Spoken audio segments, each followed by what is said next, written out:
Welcome to focus news. ప్రస్తుతం మనం private ground లో ఉన్నాము. రేపు తెలంగాణ రాష్ట్ర అవతరణ దినోత్సవం సందర్భంగా రేపు జరగబోయే వేడుకల్లో ఇక్కడ ముఖ్యమంత్రి గారు ప్రత్యేక ఆహ్వానితులుగా రాబోతున్నారు. ఇక్కడ మనం చూసినట్టయితే ఇక్కడ జెండా వందన కార్యక్రమం, ఇక్కడ జాతీయ జెండాను ముఖ్యమంత్రి రేవంత్ రెడ్డి గారు ఎగురవేస్తారు.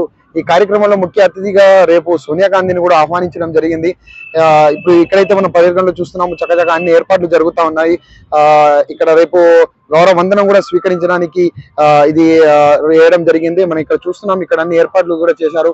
ఇక్కడ ముఖ్య అతిథులకు సంబంధించినటువంటి జడ్జిలు కానీ వాళ్ళకు కూడా కూర్చోడానికి కూడా వీళ్ళకు పాస్లు కూడా దానికి విడదీయడం జరిగింది. J1 బ్లాక్ అనుకుంటూ జడ్జెస్ సంబంధించినటువంటి బ్లాక్ ఏర్పాటు చేయడం జరిగింది. B1 బ్లాక్ సంబంధించి ఎవరైతే అవార్డులు తెలంగాణ ఉద్యమంలో పాల్గొన్న వాళ్ళకి అవార్డులను ఇవ్వడానికి కూడా ఏర్పాట్లు చేయడం జరిగింది. మనం చూస్తున్నాం, ఇక్కడ ఒక పెద్ద స్క్రీన్ కూడా ఏర్పాటు చేశారు. ఈ స్క్రీన్ నుంచి మనకి